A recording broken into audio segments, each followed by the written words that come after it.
Hey, what's up guys, Cliff here once again and welcome back to Overwatch. Today I would like to arm you guys with some knowledge when it comes to what you should rather avoid when it comes to competitive. With that said, I am aware of some of the limitations that people are under. Not everyone has the luxury of being decisive when it comes to these things, especially because this video primarily focuses on time frames. It will make more sense once we get into it. Just remember, I know of you hard-working full-time jobbers out there. This is not so much of a you must do these things, then in an optimal world, you'd like to follow these instructions to ensure an optimal ladder climb experience. But as we all know, the world that we live in is not optimal, so whether you will be able to follow this guidance or not obviously depends on your individual situation. Now enough of this, let's get started with number 1. Avoid solo queue like a plague, and also triple queue for that matter, not to mention 4 stacking, and don't even get me started on 5 stacks. Okay, long story short, anything but duo queuing is rather suboptimal. The reason duo queuing should be your preferred way of playing ranked is because it is this sweet spot of ensuring that at least some part of your team is competent, as also making sure that you don't mess around with the matchmaking system too much. The matchmaker in Overwatch has severe trouble properly matching groups that go beyond 2 people. That often comes down to a skill disparity among the members of such groups. It is not easy to find opponents who coincidentally run the same amount of people in their group with the exact same skill disparity that you have. I mean, obviously it helps when your entire group is no more than 100 SR apart from each other. But most of us can't really choose their friends. Some of them just so happen to be further up or down the ladder. And that just really messes with the matchmaker. When duo queuing, make sure that you and your partner have some sort of synergy going on. Try to avoid running 2 support mains, for example. You are best off running something like Mercy Roadhog, McCree Reinhardt, Zenyatta Genji, or Zarya and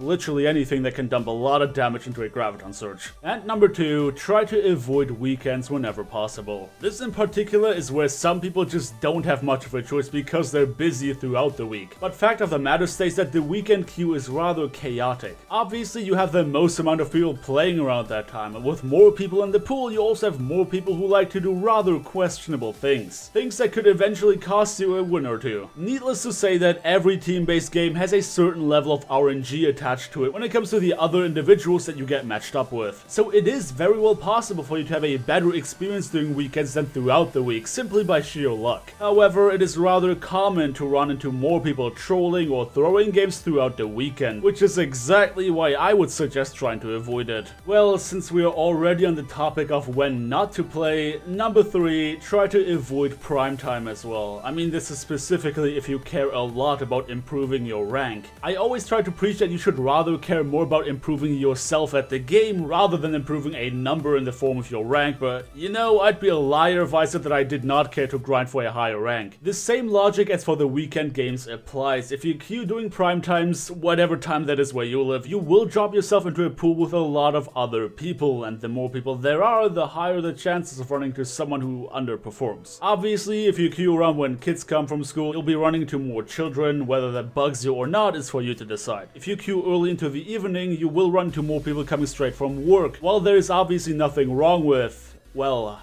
going to work. God, maybe I should try that as well rather than making stupid videos. Odds are that you will run into some people who play worse than they otherwise would because they might be exhausted from work. Honestly, bottom line with these 2 points is that if you really care for your rank, you best queue when all the no-lifers are queuing. You know, the people who live and breathe Overwatch, because odds are that they give a shit about actually winning games. They're stupid points, okay? I get it, but we're talking about an optimal rank experience here, so I would not get around mentioning these. Number 4, avoid overextending your sessions. Fuck me, are all of these time related? Wait.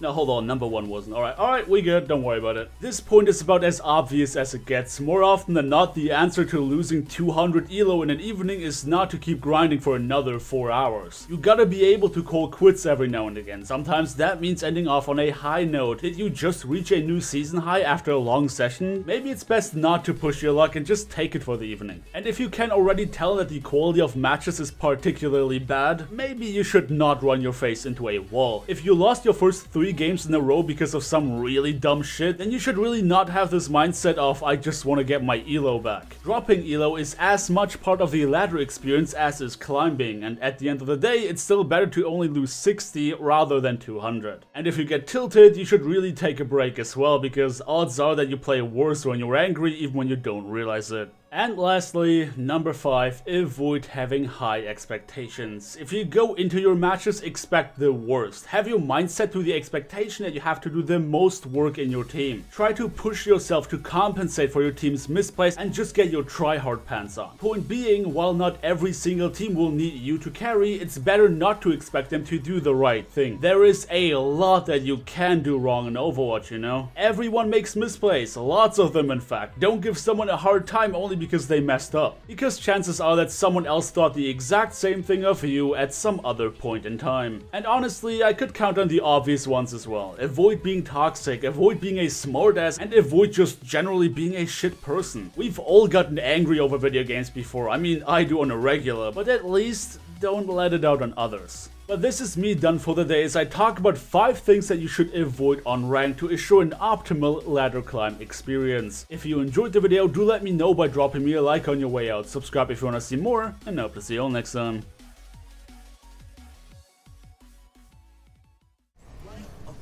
Nice.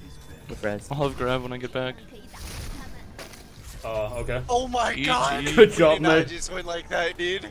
You guys just went off their hug. We Nice. did not just win like that. What the fuck? And Zim. And McCree, presumably. Presumably. Fuck you! I just didn't see you in the kill feed, but you're on fire, so.